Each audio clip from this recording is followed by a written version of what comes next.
Welcome back. You are listening to the home of forbidden romances. Prepare yourself, because tonight's story will leave you breathless.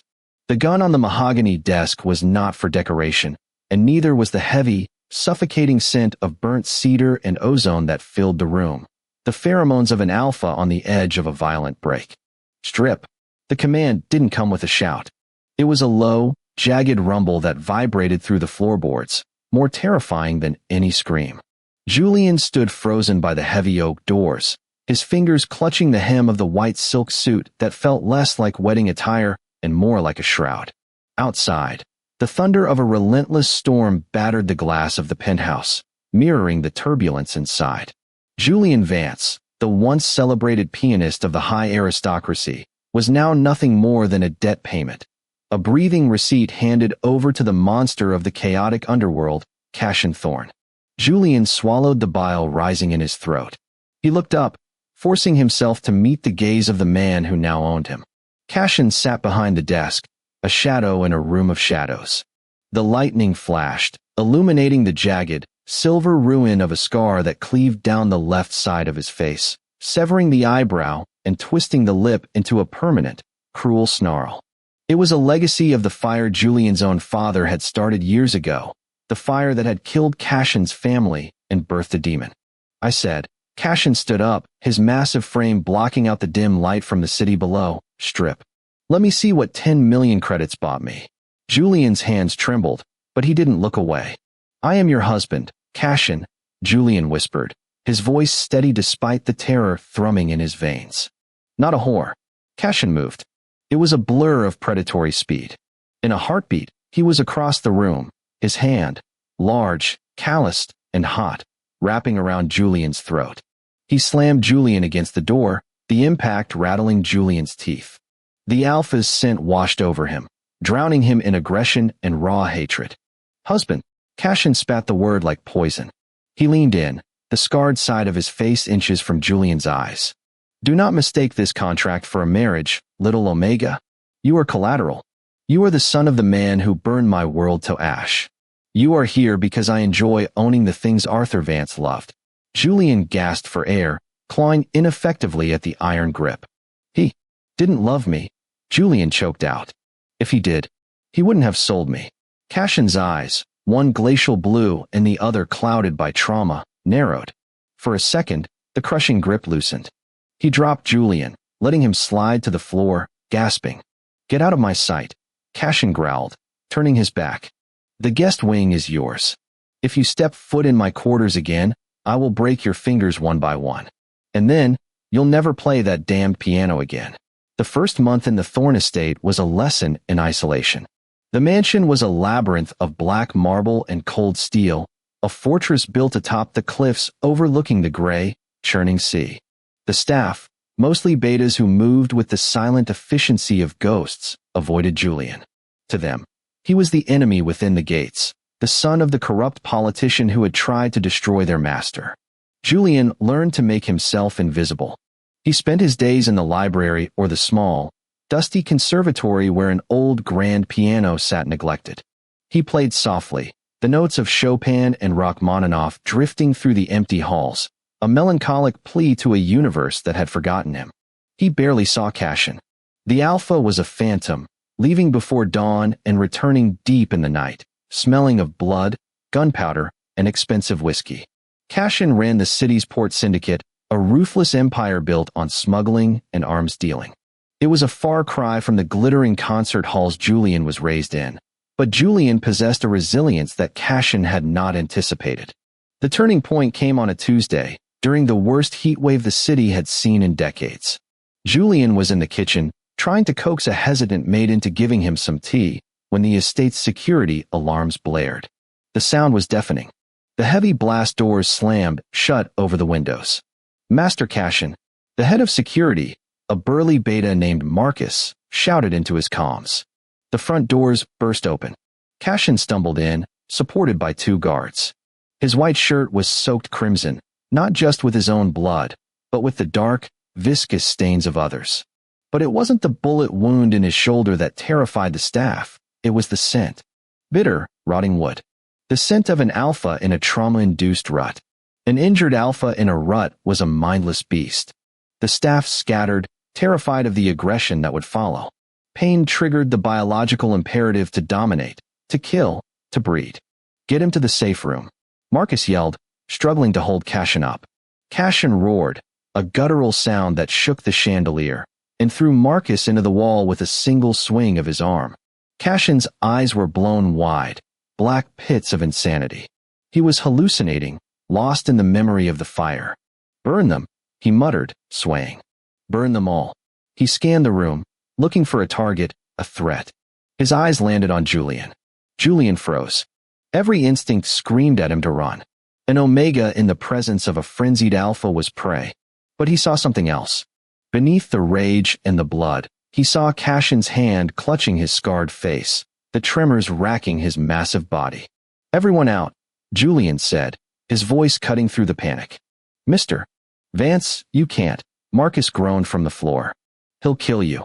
I said get out. Julian commanded, a flare of aristocratic authority rising from his posture. Seal the doors from the outside. Do not open them until I say so. The staff didn't need to be told twice. They fled, dragging Marcus with them, leaving Julian alone in the grand foyer with the monster. Cassian stalked forward, blood dripping from his fingertips. You? He rasped. Vance. It's Julian, he said softly, holding his ground. He didn't release his own pheromones to soothe. That would be seen as a challenge or an invitation. Instead, he made himself small, non-threatening, but present. You're hurt, Cassian. I see the fire on you, Cassian growled, backing Julian into the cold marble wall. He loomed over him, the heat radiating from his body oppressive. You smell like him. Like ash. No. Julian reached out, his hand trembling as he dared to touch the alpha's chest, right over the thundering heart. I smell like lavender and rain. Smell me, Cassian. Really smell me. Cassian snarled, grabbing Julian's wrist. He squeezed hard enough to bruise, but he leaned in. He buried his face in the crook of Julian's neck, inhaling deeply, searching for the enemy. But there was no enemy. Just the clean, cool scent of an Omega who wasn't afraid. The aggression wavered. The rut was still raging, demanding violence, but the sensory input confused him. This creature wasn't fighting. This creature was cool. It hurts, Cassian whispered, a moment of lucid vulnerability breaking through the haze. He pointed to his head, to the scar. It never stops burning. I know, Julian murmured. He used his free hand to gently cup the scarred side of Cassian's face. The skin was rough, raised and jagged, but Julian's touch was reverent. Let me help you.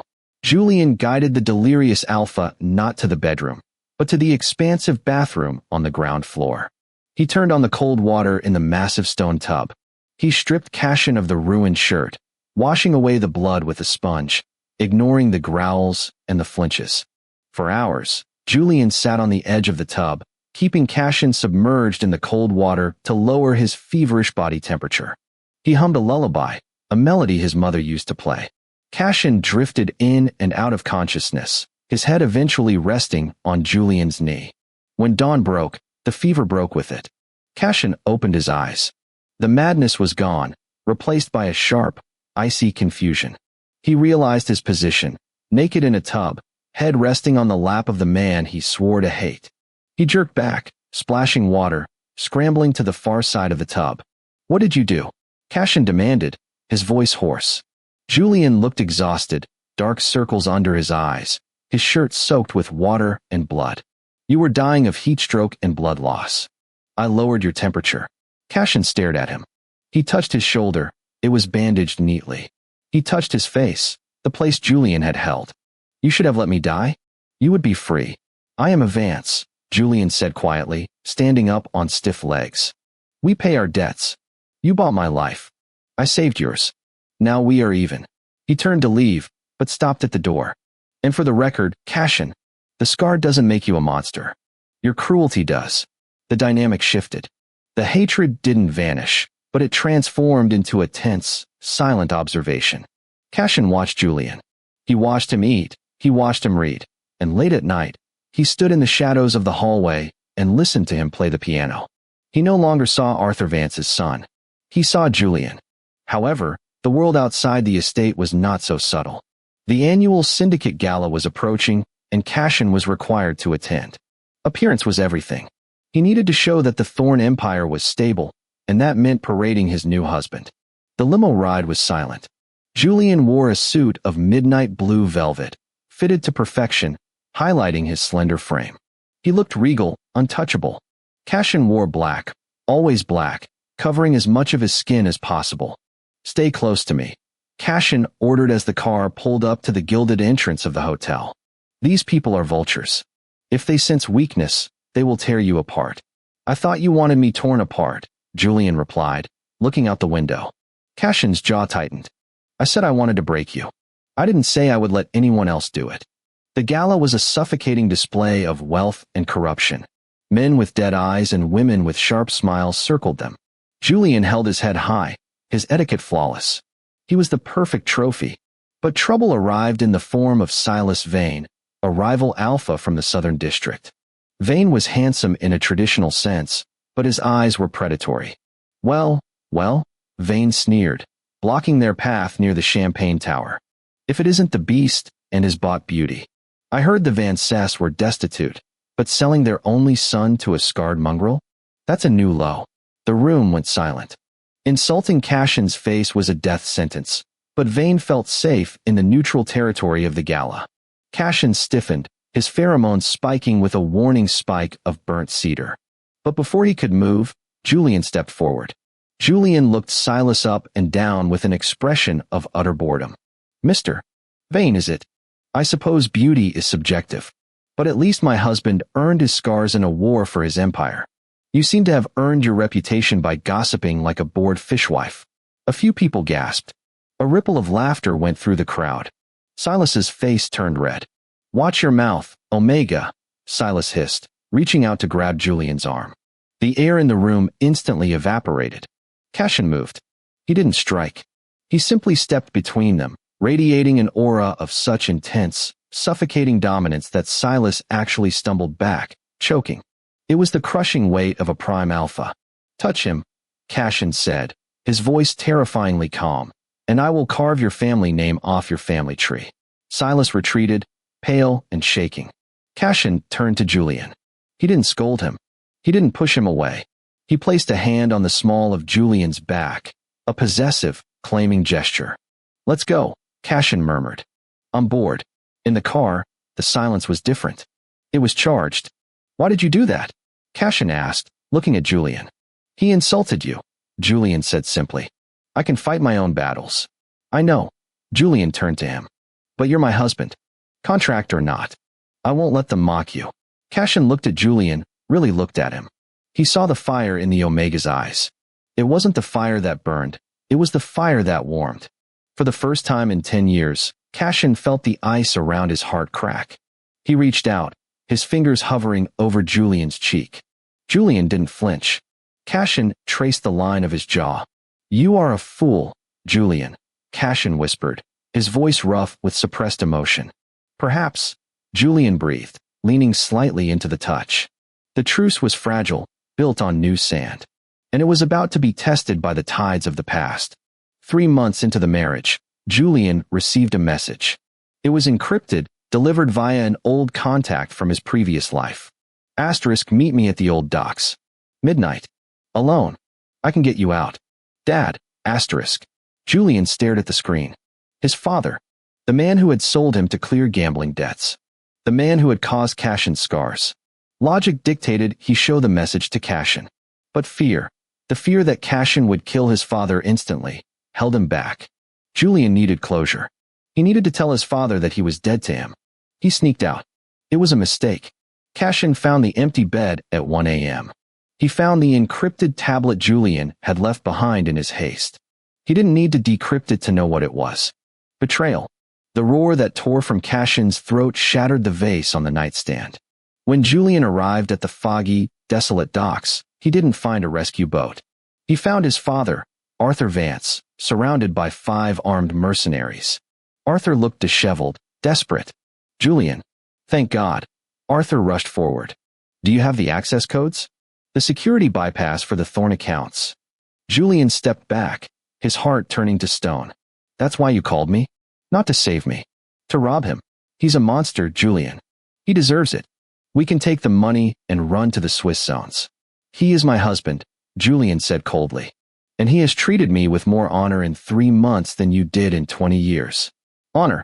Arthur laughed, a cruel, jagged sound. He's a scarred freak. Now, give me the codes, or my friends here will beat them out of you. No. Arthur signaled the men. Grab him. But before they could take a step, a single gunshot rang out. One of the mercenaries dropped, a hole in his knee. From the shadows of the shipping containers, Cashin emerged. He wasn't alone. Marcus and a dozen Thorn enforcers materialized from the fog, weapons raised. Cashin walked into the light. He looked like the devil himself. His coat billowed in the wind, his scar glowing white in the harsh dock lights. His gun was trained on Arthur Vance. Cashin, Julian cried out, stepping between them. Move, Julian, Cashin said, his voice devoid of emotion. You made your choice. You came back to him. No. I came to tell him it was over. Julian pleaded. I didn't know about the ambush. Liar. Arthur shouted from behind Julian. He helped us plan it. He hates you, Thorn. Look at your face. Who could ever love a beast like you? It was the wrong thing to say. It hit the very core of Cashin's insecurity, the wound that never healed. Cashin's eyes went dead. He raised the gun, aiming not at Arthur, but at the space between them. Step aside, Julian. This is the last time I ask. If you kill him, Julian said, tears streaming down his face, you become exactly what he says you are. Don't do it for him. Do it for yourself. Do it for me. For you. Cashin laughed bitterly. The spy. I am not a spy. Julian screamed. He turned to his father. Tell him. Tell him I refused. Arthur sneered, pulling a small remote from his pocket. It doesn't matter. The explosives under this pier are rigged. If I don't get the codes, we all go for a swim. The dynamic shifted instantly. It wasn't a betrayal, it was a trap. Cashin's eyes locked onto the remote. The distance was too great. Give me the codes. Arthur screamed. Julian looked at Cashin. He saw the resignation in the Alpha's eyes. Cashin was calculating the blast radius, figuring out how to shield Julian. Even believing he was betrayed, Cashin was planning to die for him. That realized broke Julian's heart and steeled his resolve. I love you, Julian mouthed. Julian lunged. Not at Cashin, but at his father. No, Cashin roared. Julian tackled Arthur. They grappled on the wet wood. The remote skittered across the planks. The mercenaries opened fire. Pain erupted in Julian's side. White-hot agony. But he didn't let go. He kicked the remote off the edge of the pier, into the dark water below. The mercenaries were cut down in a hail of gunfire from Cashin's men. Cashin was there in a second. He pistol-whipped Arthur into unconsciousness with a savage blow, then fell to his knees beside Julian. Julian was pale, clutching his side. Blood seeped through his fingers, staining the gray wood. You idiot, Cashin choked out, his hands pressing frantically against the wound. You foolish, stupid idiot. Did I? Julian coughed, blood bubbling on his lips. Did I save the monster? You saved the man, Cashin whispered, tears mixing with the rain on his face. He ripped off his coat, pressing it to the wound. Stay with me. Julian, that's an order. Stay with me. The piano. Julian whispered, his eyes fluttering shut. It needs tuning. I'll buy you 1,000 pianos. Just breathe. The beep of the heart monitor was the most beautiful sound Cashin had ever heard. It had been 3 days. 3 days of sitting in the sterile hospital chair, refusing to leave, refusing to eat, threatening doctors with dismemberment if they didn't save his husband. Julian stirred. His lashes fluttered. Cashin leaned forward, taking Julian's hand. It felt fragile, but warm. Cashin, Julian croaked. I'm here. Cashin's voice was gentle, a tone no one in the underworld had ever heard. Julian tried to sit up, wincing. My father, in a cell that makes a coffin look spacious. He will never hurt you again. Julian looked at Cashin. He reached up, his fingers brushing the scar on Cashin's cheek. This time, Cashin leaned into the touch, closing his eyes, surrendering completely.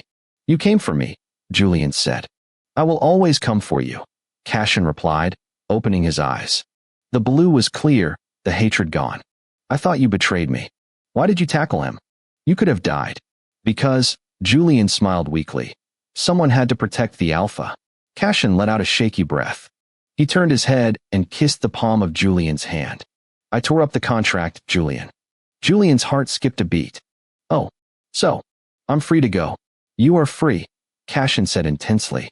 The debt is gone. You can leave. You can go back to the music, back to the light. Julian looked at the door. Then he looked back at the scarred, terrifying, beautiful man who had sat by his bed for 3 days. The light is boring, Julian whispered. I think I prefer the storm. Cashin froze. Are you sure? I am not a good man, Julian. I am possessive. I am jealous. I am damaged. And I am the only one who knows how to play your melody, Julian said. He pulled Cashin down. Their lips met. It wasn't the kiss of a master and a servant, or a debtor and a creditor. It was desperate, passionate, and equal. It tasted of rain, iron, and a future that belonged only to them. And that is how the pianist tamed the beast, not with chains, but with a choice. If you enjoyed watching Cashin finally surrender to his obsession, destroy that like button. And tell me in the comments, if you were Julian, would you have saved the father who sold you? Or let Cashin pull the trigger? I'll be reading your answers. Subscribe for the next chapter. Until then,